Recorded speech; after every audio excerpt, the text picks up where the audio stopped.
Hi, good morning, everyone. Thank you. I like to start by taking refuge. I take refuge in the Buddha. I take refuge in the Dharma. I take refuge in Sangha.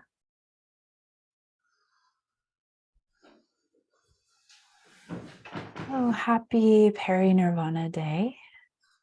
At the monastery where I trained, we had a Paranirvana session every February. So the whole month of February, we really spent looking into the nature of life and death and into our own death. There's a famous thought, maybe a quote from the Zen tradition, that if you die before you die, you won't be afraid to die. And Dharma teachings are radical. And that's part of what I want to focus on for the talk today, is just this radical nature of what we're doing here as Zen practitioners practicing Zazen. The Dharma teachings are radical because they invite us to look at these most basic assumptions that we have about our life, who we are, self, the world, death. So I've been looking at the Fukanza Zengi, which is Dogen Zenji's instructions for Zazen. And I heard you chant that chant at Nebraska Zen Center.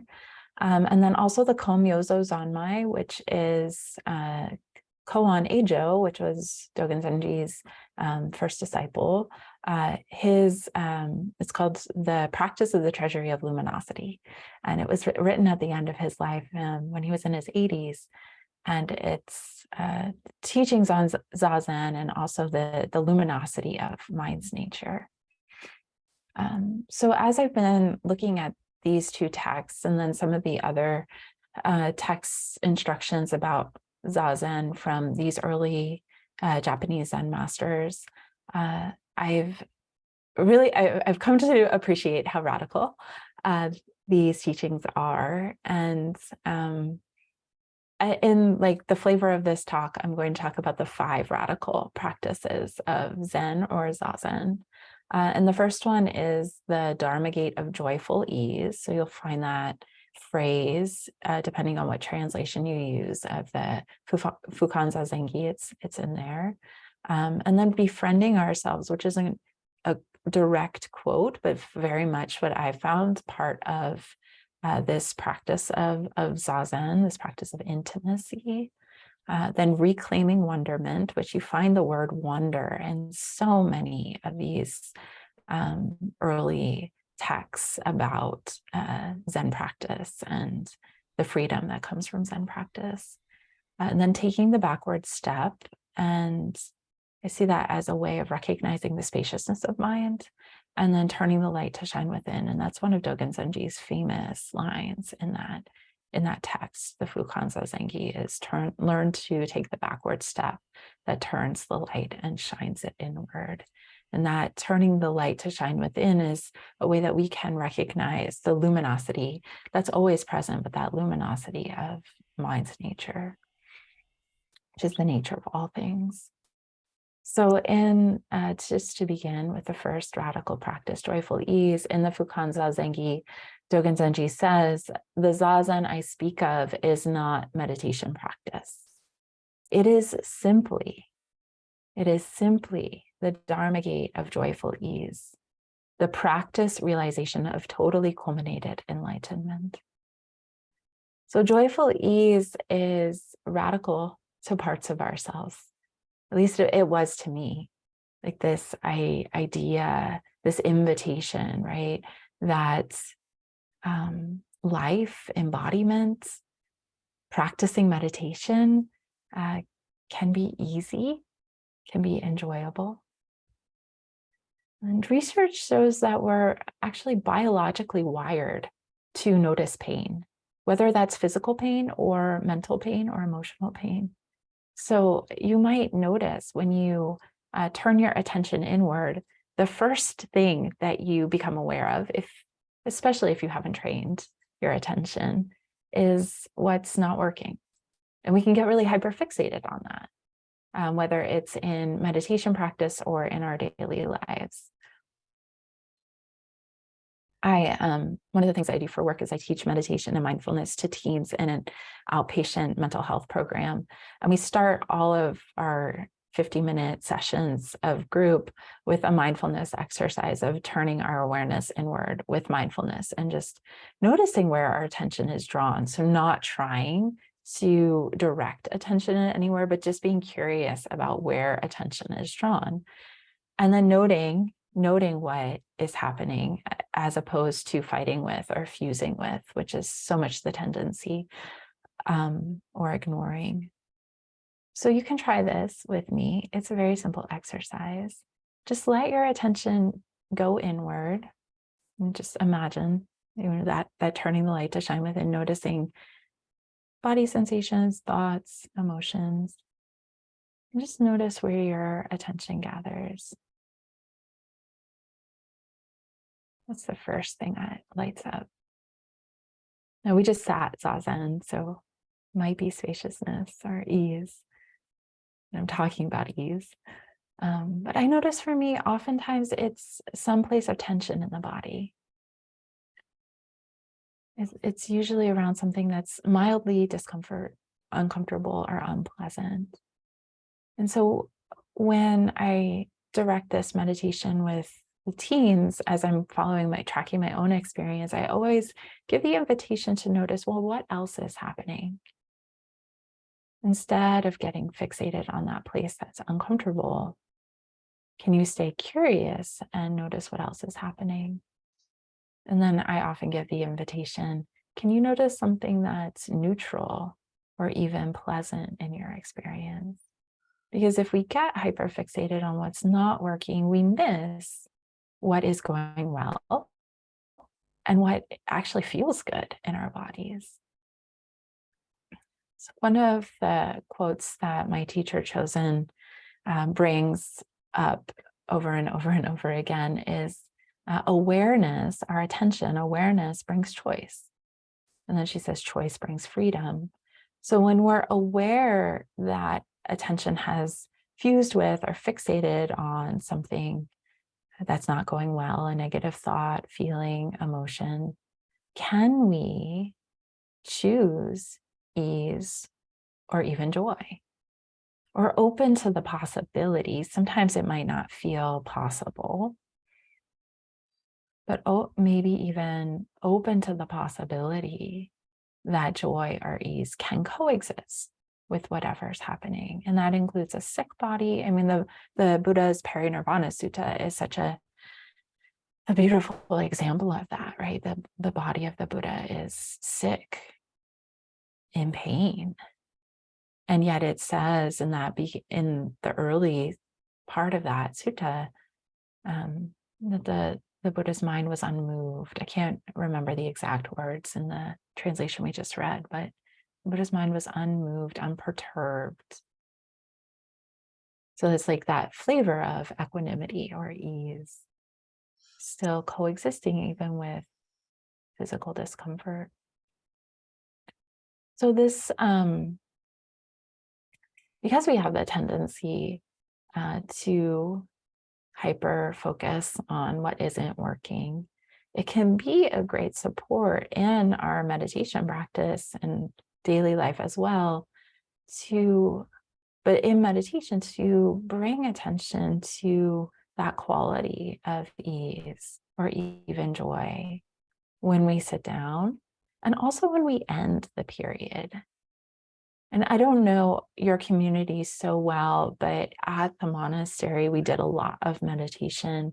And it could be like a habit that people could get kind of sucked into, of at the end of the meditation, the bell rings, and just feeling this like inner critical voice come up if somebody wasn't concentrated at the end or was sleepy at the end and the period ends. And that just negativity about, oh, I wasn't meditating well, I wasted that period, could carry into the next activity. And of course, we're training attention to just drop it, move on. let those things go, but it could still really infuse. So I like to also end my meditation session with attending to ease. And in the Fukan Zengi, Dogen Zenji talks about like being slow as you're getting up from the meditation cushion. And that being slow can be an opportunity just to drop back into what is going well.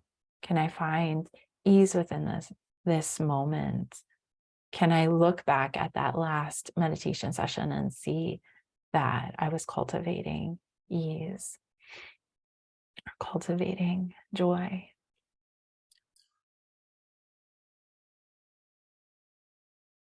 So even in like this moment to moment as we practice meditation, this quality of ease and joy can be tuned into.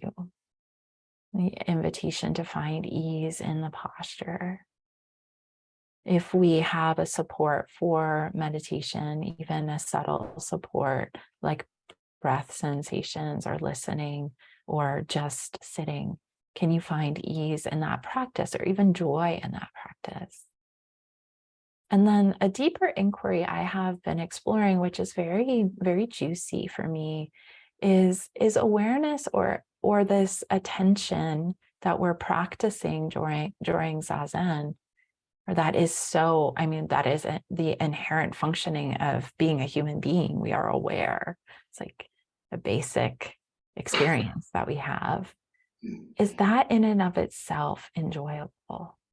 So is it enjoyable just to sit with awareness through the senses functioning freely?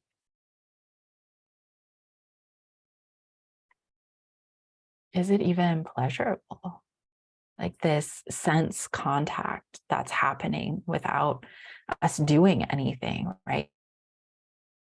You're hearing my voice, you're feeling your breath, perhaps moving through your body, moving as you breathe, you're feeling the contact your body is making with whatever you're sitting on, the cushion, floor. You're feeling the air around you moving subtly. It's just those touch sensations with the senses, enjoyable. Not even the content, but that simple awareness. So even this seems so counterintuitive, but like even attending to something that you've already kind of labeled painful, if you're really with it, with your attention, is there joy just in that, or pleasure or ease in just that attention? Prior to when the mind puts on pain and then puts on don't like that, and then probably usually try to get rid of, try to numb out, distract. But prior to all of that, just the bare, pure attention, is that enjoyable? So that's an investigation. And I'm enjoying that investigation. And then noticing when you're still on this theme of joyful ease, noticing when ease and joy arise spontaneously in our lives. And this is something else that I feel can be quite radical, is allowing that. Allowing the ease and joy. It's so often we're like just in this habitual flow of doing the next thing. Got to get the next thing done. Busy lives, full lives. But there are these moments of ease and joy that arise spontaneously that I learned in my own life. I had to like retrain my heart and mind to notice them first, and then to actually let myself experience them. And it's so funny. Like, why wouldn't we? Why wouldn't we allow more opportunities for joy? But we can have these habits that we just get into a flow, and not always like a positive use of that word flow, and just don't see or don't let ourselves experience, or let ourselves experience once, like someone gives you a compliment and you hear it a little bit, and then your mind either comes in and is like, well, they didn't see the whole thing, or they're just saying that because they have to. And we don't even let ourselves feel that kindness or that love or that joy coming in. And we can retrain ourselves to take those compliments in, to take those moments of ease in, those moments of joy in, and just notice what it's like to let your body resonate in them. What we attend to grows. So if we're constantly attending to the busyness of our lives, or the inner critic, the critical voice, or judgment, or skepticism, that's what will grow. If we're attending to even just a little bit more these moments of ease or joy or kindness or love, those moments grow. We notice them more, and we can take them in more. So this invitation towards ease shows up a lot, not just in that one line in the Fukan Zazengi, but it's a lot in Keizan Zenji's Zazen Yojinki, which is Keizan Zenji's instructions on Zazen, which are longer than the Fukan Zazengi, and in some ways a little bit more detailed in the specifics of what you should and shouldn't do, but also more detailed, or just he goes into proliferating on the fruits of practice a little bit more as well. And he says, sitting is the way to clarify the ground of experience and to rest at ease in your actual nature. This is called the display of the original face and revealing the landscape of the basic ground. And he says again a little later on, for this, there is the peaceful, pure practice of sitting. This is the complete practice of self-enjoyment of all the Buddhas. Then he says another time, a little later on, true sitting puts all things to rest and yet penetrates everywhere. This sitting is like coming at home and sitting at ease. This sitting is like coming home and sitting at ease. And then this is from a Song Dynasty Chinese Zen master, Yong Chia. I just love this first line. It's the first line of one of his poems on enlightenment. And he says, haven't you met someone seasoned in the way of ease? A person with nothing to do and nothing to master, who neither rejects thought nor seeks truth. So that's just a little introduction to the radicalness of this practice of joyful ease, the Dharma gate of joyful ease. And next, I want to talk about befriending ourselves. So as I mentioned in the joyful ease, many of us have habits of self-criticism and some form of inner conflict. And we can even use meditation as a way of trying to cut off, numb out, exile, push away parts of us. And we might be doing this very unconsciously. I'm not saying we consciously sit down and like, I'm going to get rid of all my negativity now by pushing it away or ignoring it.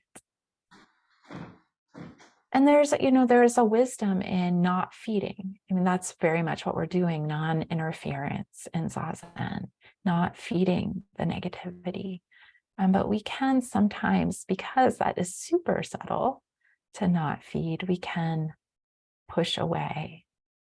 And yeah, I want to talk a little bit about what it's like, the radicalness of welcoming experience, which is very much what Shikantaza or Zazen is. It's a welcome to everything that's happening, all experience, not pushing away and not identifying with. And that's very subtle. That is very subtle. So in the Komyozo Zanmai, this is Koan Ejo's practice of the treasury of luminosity, he quotes the Mahavarochana Sutra. And in this sutra that he quotes, he says, "Then the generous one said to Vajrasattva, the aspiration for awakening is the ground. Great compassion is the root, and skillful means is the fruition. Master of secrets, what is awakening?" It's such a direct question. You don't usually see that in the suttas, this direct question of what is awakening. And in the response, he says this one line: "It is knowing your mind as it is." Awakening is knowing your mind as it is. To know our minds is a practice of intimacy. And intimacy is both an immediate experience, right? We can only experience intimacy in the present moment through our attention. And it's a process. And those aren't in opposition to each other. So it's immediate in the sense that anything we experience can only happen now, here. Intimacy is very much an embodied, sensual awareness practice, experience. But intimacy requires presence, and presence is attention. But like, to cultivate that level of attention, to be able to rest in awareness for time, for duration, to really take in something, someone, our own minds, that takes time. And we know this in relationships, whether it's with a person, a pet, a place, a community. To know ourselves, we start with being with ourselves with kindness and curiosity and deep compassion. Because that's how you can actually get to know somebody, right? Another example, like in relationship, if we're just in reactivity to the person, we're not actually going to get to know them very well. We might know their reactivity that stems from our reactivity. If we're just like angry or critical of someone, then our relationship to them is going to be one seen through their eyes, through that eyes of criticism, and two, we're just going to see their reaction to our criticism. But when we're able to be present and curious and non-judgmental with another human being or another being, even someone we think we know really, really well, we might discover many, many things that we don't know, because they're given like the freedom to really be themselves in this moment. And, as that Paranirvana Sutta was talking about, like, all things are of the nature of change. All of us are a process. So you can know somebody, for decades and still be discovering new things about them because they're changing. And so when we're with our own experience with kindness and curiosity and an openness and non-judgmental mind, we can discover new things about ourselves and deeper levels of mind and experience, because we won't be reacting to the reactivity. If we can ease up and be in kindness, then that looking into our nature can go much deeper. As in order to look into the nature of mind, the nature of experience, we need to be able to be with ourselves without fighting or fleeing. At the monastery where I trained, we used to have a 10-day, they still do. In October, they have a 10-day sesshin. And the copy for it, this kind of early years, used to say, Zazen takes time. Zazen that leads to insight takes even more time. Come to sesshin. I always liked that, because it's so true.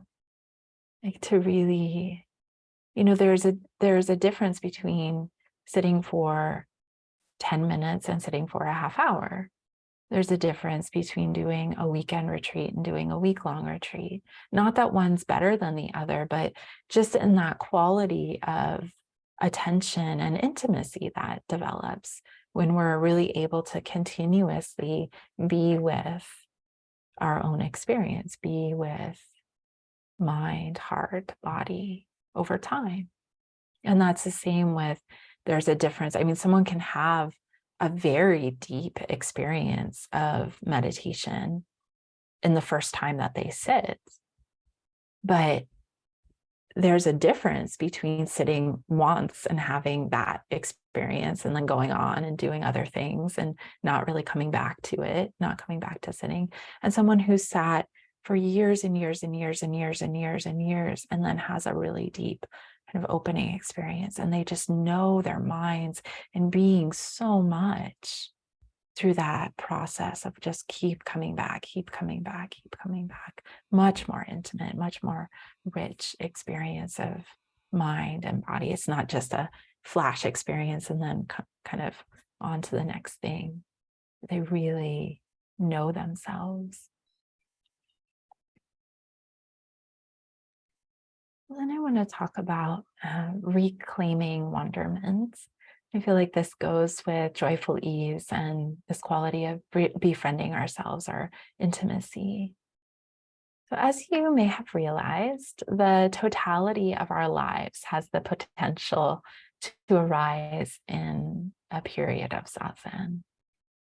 We sit, and as we sit, and the space of awareness opens up, things start bubbling up in the quiet stillness of zazen. So it could be doubts, memories, traumas, captivating fantasies and desires, intellectual inquiries that we have abandoned, creative ideas that may span many realms, deep habits of criticism, fear, reactivity, wanting to fix, change, manipulate, all of it. That was just a little slice of all that could arise, but anything. It's all, we're sitting in pure potential, so anything can arise. And in our daily lives, when things are a lot less open, we tend to have strategies we employ to help us get through the day and manage all of that stuff that lies in potential. And all of that managing provides a certain temporary relief from suffering. And Zen practice is a path of liberation, a path of directly seeing into our nature. It's a path of wonder, and it's a path of luminosity. So Zen practice can help us bring wonder back into our lives. Remember the magic you had when you were a child, or the magic that life had. And remember how access to this magic maybe was second nature or inherent. You didn't really think, oh, I'm a magical thinker, or isn't life so magical? It just was that way. You were curious, you were open. And even if childhood contained challenges and hardships, perhaps you remember wisps of wonder. Maybe it was looking at the night sky, or bugs, or climbing trees, or playing in the waves, or running, or just thinking about things, asking questions. Maybe it was an animal companion, or a piece of land, or a place you visited in your imagination. Maybe it was creative things you learned to do to survive. Maybe it was moments of pure play. If you can't remember specifics, I imagine that there is still some intimation of childlike wonder, or else I don't think you would be here. Zen is a practice of reclaiming this wonder. Have you ever met an adult who still had their wonder? I think many Zen teachers are like this. My teacher Chosen is definitely like this. There's a palpable freedom in their way of being, which I have come to feel comes from a willingness to stay curious in the face of life's challenges. And that's something that we're cultivating in Zen practice, this willingness to not know, to be with uncertainty, to stay curious, even if parts of us want to contract or run away, to ask. We're trained in a way to ask impossible, difficult questions that uproot all sense of safety and order. If you read the koans in the Book of Serenity or the Mumonkan or the Blue Cliff Record, they're constantly doing that. And we're invited to do that as well. And then there's this willingness for somebody who's seasoned in the path of Zen, a willingness to directly see into these truths of impermanence, like in the Paranirvana Sutta, a real invitation to see the changing nature of experience, to see interconnection, to know that from within your own being as a fundamental truth of reality. And to know that this sense of self that we have is constructed. It's not the whole of who we are. It's the coming together of causes and conditions, as is everything else. And to know that anything that appears in body and in mind is insubstantial, is boundless. And that's one of the teachings of emptiness. It's ungraspable. Can't grasp a moment of body sensation. They're actually constantly changing. Can't grasp thought. It's at the moment we become aware of it, it's already gone. There might be another thought there. It might be very similar to the previous thought. But all experience is like this. Early on in the Fukan Zengi Dogen Zenji says, put aside the intellectual practices of chasing words and phrases and learn to take the backward step that turns the light to shine it inward. Body and mind of themselves will drop away and your original face will manifest. If you want such a thing, get to work on it immediately. So now I think we're touching into the most radical practice of Zazen, radical practices. They go to the root of our suffering and offer the deepest freedom imaginable. There's something so utterly honest and true about them. They speak to our heart's deepest longing for awakening or for freedom or for openness, whatever word you use. They speak to the freedom and joy that is intimate to our nature. What makes the Zen teaching so radical is that they go against our conditioning. They are meant to dismantle all the ways we have learned to keep this small self safe, not because the self is bad or wrong, but because this sense of separation that we often call myself, this self that's been conditioned, that we've been conditioned to protect, is based on a misperception, a lie, a contraction, a reification of space and light. And we've been conditioned to believe that we are this contraction. And nobody really told us that. It just kind of happens within our biology. And then we were told we have a name and I am this way. And then we begin to associate our body sensations, our emotions, our thoughts with me. Well, these are mine. This is who I am.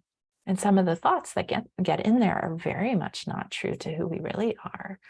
But we start believing them because that's what happens. That's what happens as the human mind develops. So believing that this contraction is us, this contraction of a self, a me, an I am, we invest in protecting it. We defend it against other people in the world. We even go so far as to defend this contracted sense of self from our own bodies and other parts of ourselves.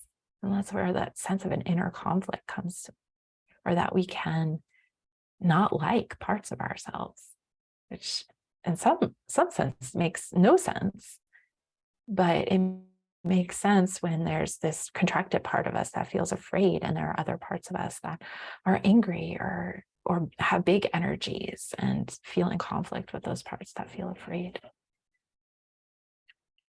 So all of this effort to protect further reifies this contraction, this sense of self. But we aren't this contraction.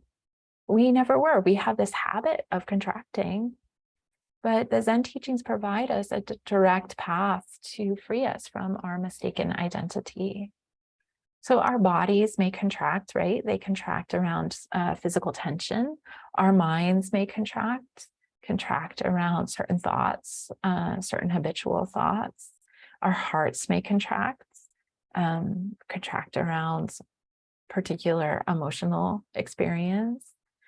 And what usually happens is we identify with that contraction. We feel that the contraction in our bodies is my tension. We feel that the contraction in our minds is me. We feel that in our hearts, and we say, oh, I'm anxious, or I don't like this, or I want that. In its more elaborated form, this contraction can be experienced all over as a feeling of not being good enough, or a feeling of failure, or of something's wrong, or of not knowing what to do, or a sense of unworthiness. And it's still more elaborated expression. This contraction is worrying about how we will fare in old age, or continually trying to get all the ducks in an order, or to achieve a sense of enduring security or reputation or success. But we're not this contraction. This contraction is simply a contraction of body, mind, thought, and then the habits that flow from there. And Zen practice empowers us to recognize this contraction for what it is: thought, habit energy, feelings, emotions, body sensations, beliefs. If we can name it, it's not who we truly are. And that is what the backward step is all about. My teacher chosen, another one of her favorite quotes is, the mind has two functions: thinking and awareness. Thinking and awareness. When we're identified with thinking, awareness, which is much bigger than thoughts and functions through all the senses, is often contracted around a thought.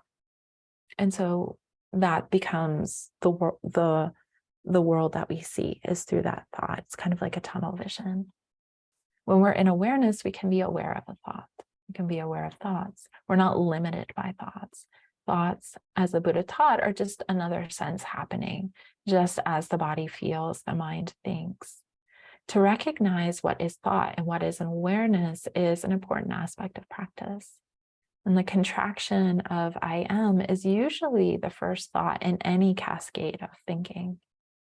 The backward step is a backward step into awareness. And I've come to appreciate that even though Dogen Zenji just says, learn to take the backward step, that backward step has many levels and degrees to it. So we can step back into mindfulness. So when we notice that we're fused with a thought, or been fused with a thought for a long time, but maybe we're in the midst of daily life, we can step back a little bit and just say, oh my gosh, I'm thinking, or oh my gosh, that's anger, that's self-criticism. And we're not that thought because we're aware of it. There's like a little bit of space there. In Zazen, or sometimes in daily life, we can take a backward step more fully into presence, into embodied awareness. Seeing, hearing, smelling, tasting, touching, the other aspects of the senses can help us get more space from the thinking mind. We can relax back into embodied awareness. And then if even further step back is a step back into the spaciousness of awareness itself. And it's from here that we can look into the nature of mind, body, thought, and the nature of awareness itself. And this is where the teachings of luminosity begin. It's bringing the light of attention to bear on the assumptions that we habitually make about reality. So one of the first assumptions that we make is that our thoughts are us. And taking the backward step and stabilizing attention in the present can help us put thoughts back into their place, which, as I said, is just another sense happening. So noticing thought as sensation. And I think we all experience thought differently. There's such like a private sensation. When we hear a sound, even though each person maybe hears or identifies the sound slightly differently, we can all agree like there was a sound. But thoughts are very much personal. We're the ones who are aware when we're thinking. And we experience thought on a very intimate level. And they actually I think often overlap a few different sense experiences. So that can make them even more sticky and captivating. So as I've looked into the nature of my own thoughts, I've noticed that thoughts have a sound component, have a visual component a lot of the time. It's like a flash of a memory or an image, and then my mind reacts to that. And they also have a touch sensation. When I experience thought, when I recognize thought, especially in Zazen, I feel it too. It's like the mind feeling the mind. So I welcome you to notice ways that you experience thought. I found it quite radical the first time a teacher suggested that I could notice thought in this way, that I didn't have to get rid of or redirect my attention, but I could actually notice thought as just another sensation, just like everything else that we notice in Shikantaza. Like all senses are happening freely, can notice thought as being composed of these sensations: visual, auditory, touch. So we can actually turn our awareness towards thought and observe what they're made of. I had thought before someone suggested this that if I did that, I would just get swept away by thought's content. Instead, what I found is another way of relating to my thoughts. Another assumption that we make in Zazen in daily life is that thoughts are thoughts, i.e., like objects out there, and we are a subject in here that's aware of thoughts. And then even more subtly, we make the assumption that this self-subject who is aware, this inhereness, we make this assumption that there is this being in here. Maybe you do this. We make an assumption that this sense of self is me. And we don't really investigate, well, what is this sense of self composed of? So the radical aspect of this turning the light to shine within is we're invited to look into even the deepest and most long-standing assumptions that we make about ourselves and the nature of the world. And because we all have access to awareness, we can look into our nature. So I'd like to take just the last few minutes of this talk to do an experiential exercise. So as we do this, I'd like to invite you to bring a spirit of wonderment and play, perhaps tapping into that sense of wonderment of youth. So we're going to turn the light to shine within. Just kind of like we're using a bright flashlight of awareness to illuminate some basic assumptions that we've been making about the nature of ourselves and the nature of the world. So just taking a moment, I've been talking a lot and you've been listening a lot. But just taking a moment to let your awareness like step back into embodied experience, stepping out of just being in the head. If you notice that as you were listening to the talk, you were thinking a lot or using your brain a lot. And just imagine that energy that's so often in the head dispersing and inhabiting the entire body.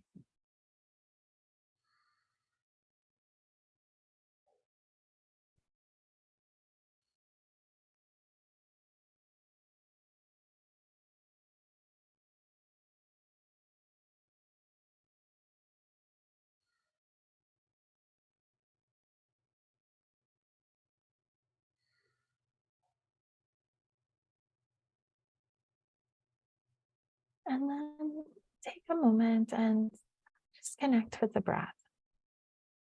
Even if you don't usually do breath practice, just let your awareness settle in the breath.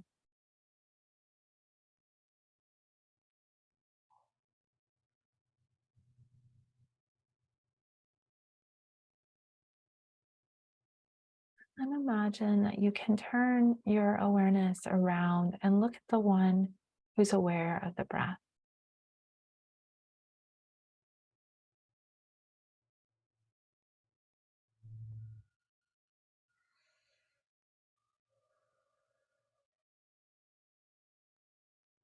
I notice that you can do that. There's awareness of the breath, and then there's one looking back at the one who's aware of the breath. And perhaps as you do this, the one who's looking back and the one who is aware of the breath merge. You're aware of the space.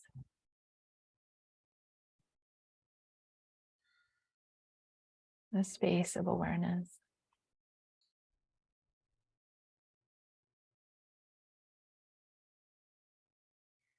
The space in which the breath is happening. So there's sensations of breath, and there's space around, between, surrounding those sensations.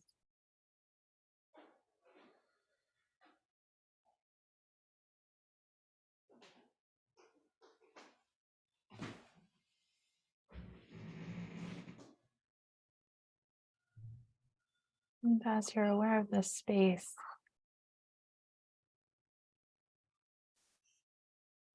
surrounding the sensations of breath, the space of awareness, let that space open into the room.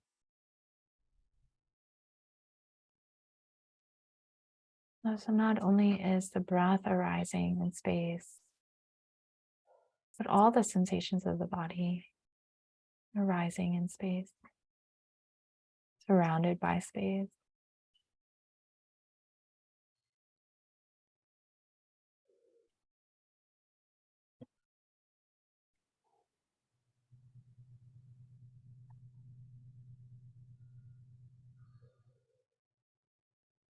And what's arising in the body and what's arising in the room are arising in the same space.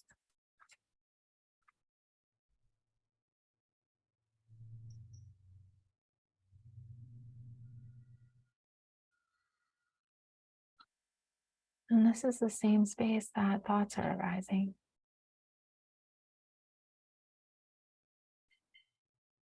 All the senses arising in this space, space of awareness.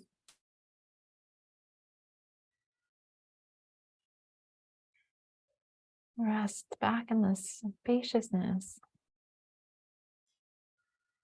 of mind's nature.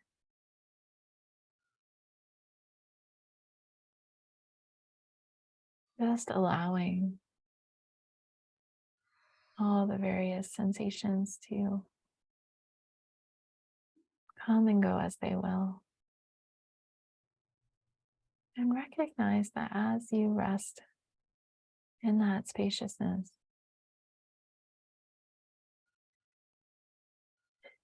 there is a knowing. Awareness has a gnosis quality. It's not the knowing of, I know such and such. It's just like deep recognition. Spaciousness isn't void. But each sensation is known intimately prior to words. That knowing is what we sometimes call luminosity, it's brightness.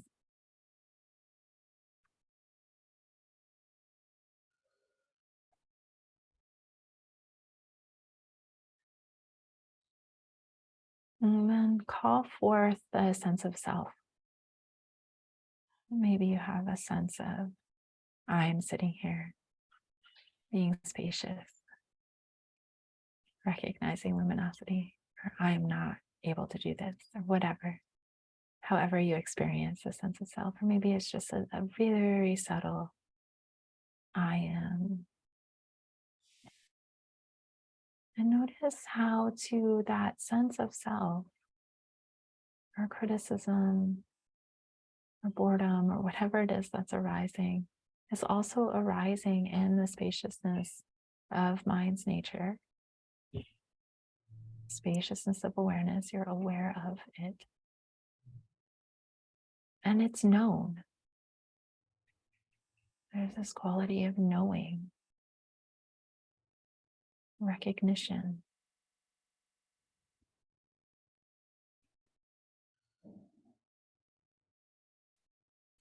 Anything that arises is inseparable from the spaciousness and the light, the knowing of your nature,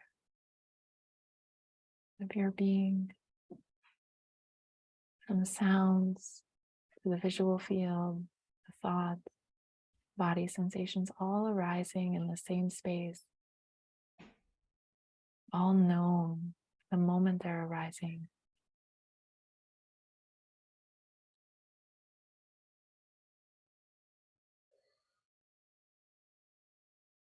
If you notice that there's a contraction around a thought, I'm not doing this right, when's this going to be over, whatever the thought,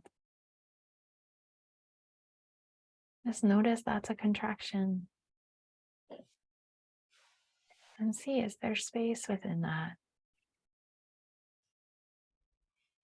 Wherever the mind gets temporarily seemingly stuck, wherever attention seems to contract.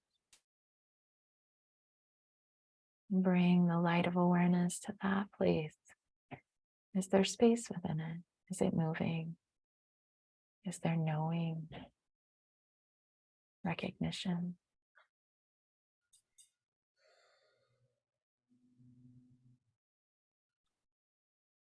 Keizan Zenji in the Komyozo Zanmai, Koan Eijo in the Komyozo Zanmai says, sitting under the open sky, weightless as a flame.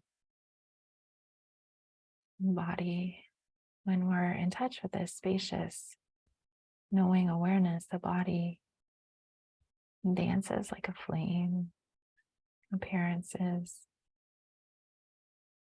opening, and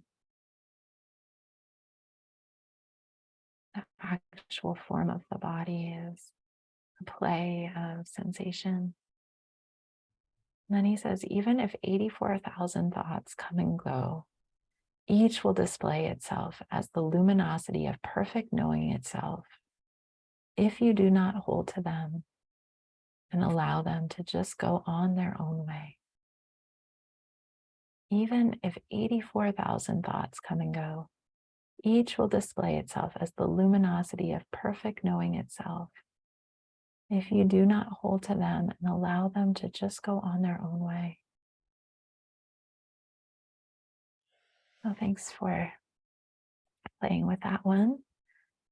And just to conclude, we can take this practice of luminosity as a koan, as an inquiry, bringing wonderment to your practice, doing whatever practice you're engaged with, and then turning this light of awareness back on the one who is aware.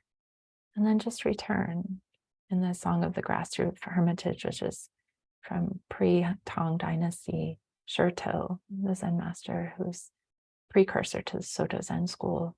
He says, turn the light to shine within, then just return. So that just every once in a while, shining back at the one who is aware can poke holes in that assumption that I'm in here and the rest of the world's out there. Awareness is functioning freely through the senses all of the time, and we can tune into the quality of knowing awareness any moment in the breath, in sight, and hearing. There's a koan in the Blue Cliff record that says, everyone has their own light. Quote from Yunmen, everyone has their own light. So these are the 5 radical practices of Zazen, the Dharma Gate of Joyful Ease, befriending ourselves, reclaiming wonderment, taking the backward step into spaciousness, and turning the light to shine within and recognizing the luminosity of our own knowing awareness. And this is like lifelong, enjoyable work, play. Well, thank you, everyone. Thank you. Thank you.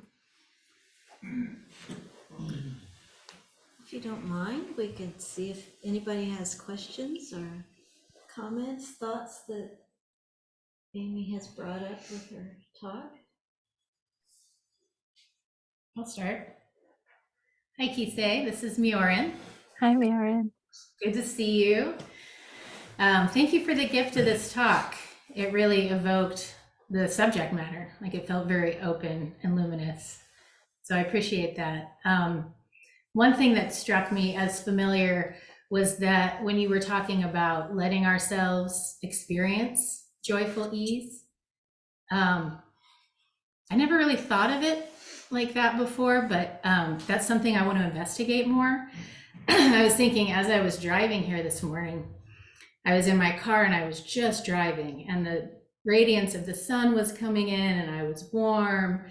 And all of a sudden I had this thought like, oh, this isn't right. Like, I need to be thinking about what I should be doing later today. I should be making lists. And it was almost like unsettling. So just, it's kind of encouraging to think about inviting myself to allow it.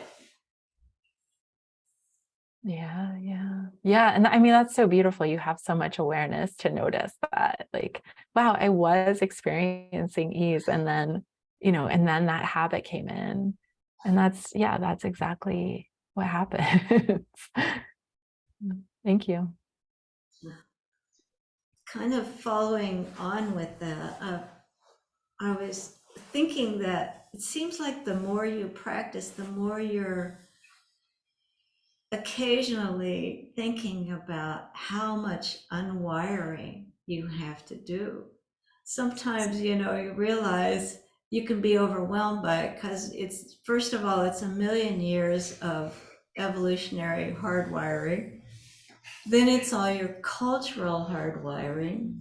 And then when when you spend some time studying your thoughts, you realize that they're multi-layered, that there's like tiers and tiers of thoughts, and somewhere down at the bottom is some song that's in your head.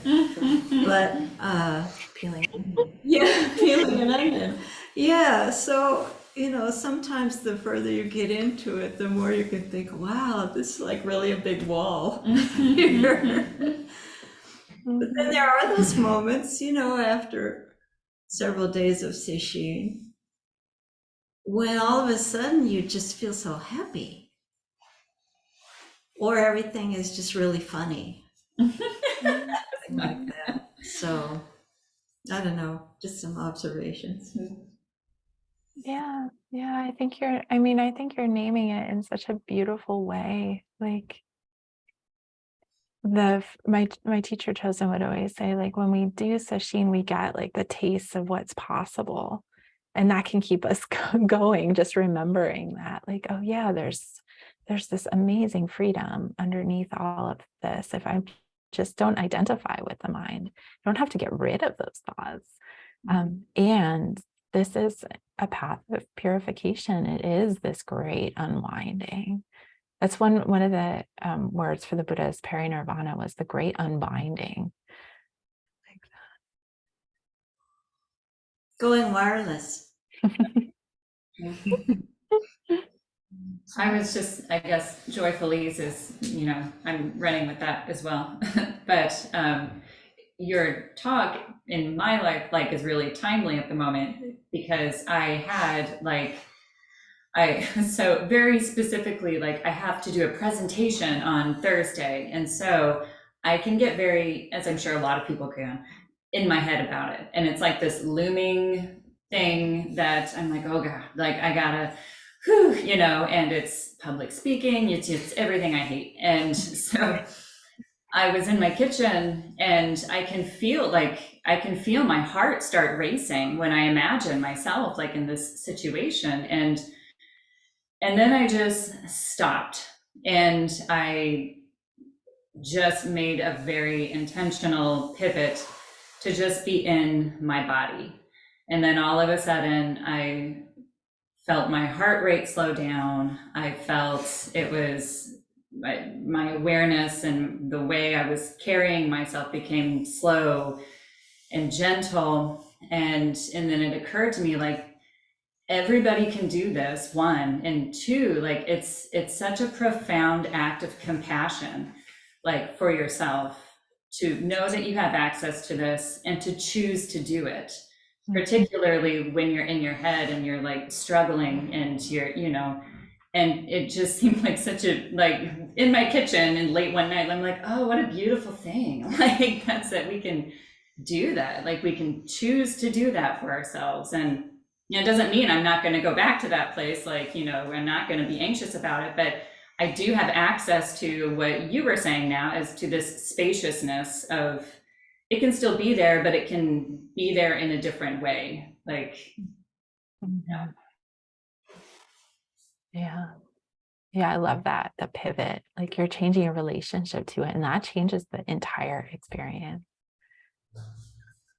Thank you. I'd like to keep building on. It seems we've really struck a note, that particular theme. You mentioned earlier that like often when we turn our awareness inwards, we become awareness of these feelings of tension in the body.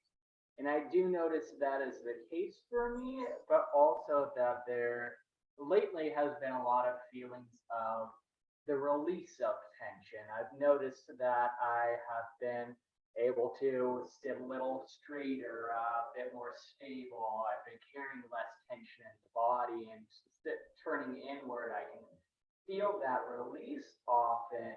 And that can be very wonderful, but that also has this very sticky quality to it. And when I constrict around it, that sense of release can very quickly turn to impatience of wanting to help it along. But of course, then that just moves tension around rather than actually letting it release. And so it's been good exercise for me lately to tap into that sense of ease and spaciousness that isn't so dependent on what the body is doing at that particular moment, and recognizing the difference between this like conditioned ease of the release versus that unconditioned release. And at least based on this talk and the previous one that you gave to us here at NCC, you seem to really have this way of presenting that, for me at least, invites that sense of spaciousness very wonderfully. So sitting here and getting to experience that more, I think, is quite helpful and quite lovely for me in my practice. So thank you. Thanks, Mike.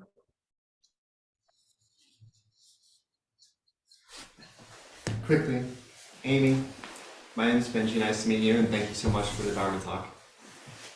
One of the wonderful things that I liked about what you said is what your teacher told you about how the mind has two functions: thoughts and awareness. I've noticed in my practice after like doing a session, we did one recently, or in December. It felt like, well, I started to be aware, and it was an amazing feeling, really, and it just puts it in perspective, and it was very helpful. So thank you. Can I ask another question? Is an allotment? I think that's you're close to your quota. Yeah, okay. Two is my limit. In thinking of these comments, I wonder a little bit, and maybe this is something you spoke to, but is it a tool to sort of know what's possible? So like, Benji's saying like he's experienced awareness or a sense of awareness that has opened his mind a little bit. And I wonder if that's something that can be applied, just even knowing that possibility is there. Yeah. One of the things I would say if I was like your teacher, Benji, are you aware right now? Because you are. Maybe right now, yeah. Yeah, and we always are. So that like thinking can cloud over. Like there's been this long-standing analogy of awareness being like the sky. And so when we have just like so much thought or just so much identification with thought, then we forget about the sky sometimes. I live in Portland, Oregon, so it's easy to forget about the sky and just think about the clouds. But the sky is there, and that's true with awareness. So when we have that taste of just like I think what you were saying, Benji, is just pure awareness. Like thoughts are not, they're either moving through really fast or they're just not as sticky, or maybe you had moments when it was just quiet. That you really came to know that awareness is there. And once we have that taste, the question or the inquiry can be, well, awareness is actually, the teachings say awareness is always there. Awareness is functioning freely through our senses. So can I step into awareness now? And I love this quote by Kazan or Koan Ajo of, even if 84,000 thoughts come and go, they're all displaying the display of luminosity if we don't attach to them and just let them go on their own way. And being able to like shine that light of awareness on the thinking mind once in a while can give us a little bit of reprieve, or can open up that the spaciousness, or let the thoughts like dissipate for a moment, just to give us little hints or tastes of that. And also changing relationship, like being able to disidentify with the thinking mind and step into awareness, whether it's I'm aware I'm thinking, to being embodied, to that more quality of spaciousness, which the quality of spaciousness takes time. We familiarize ourselves with that, and Zazen is a beautiful way to do that.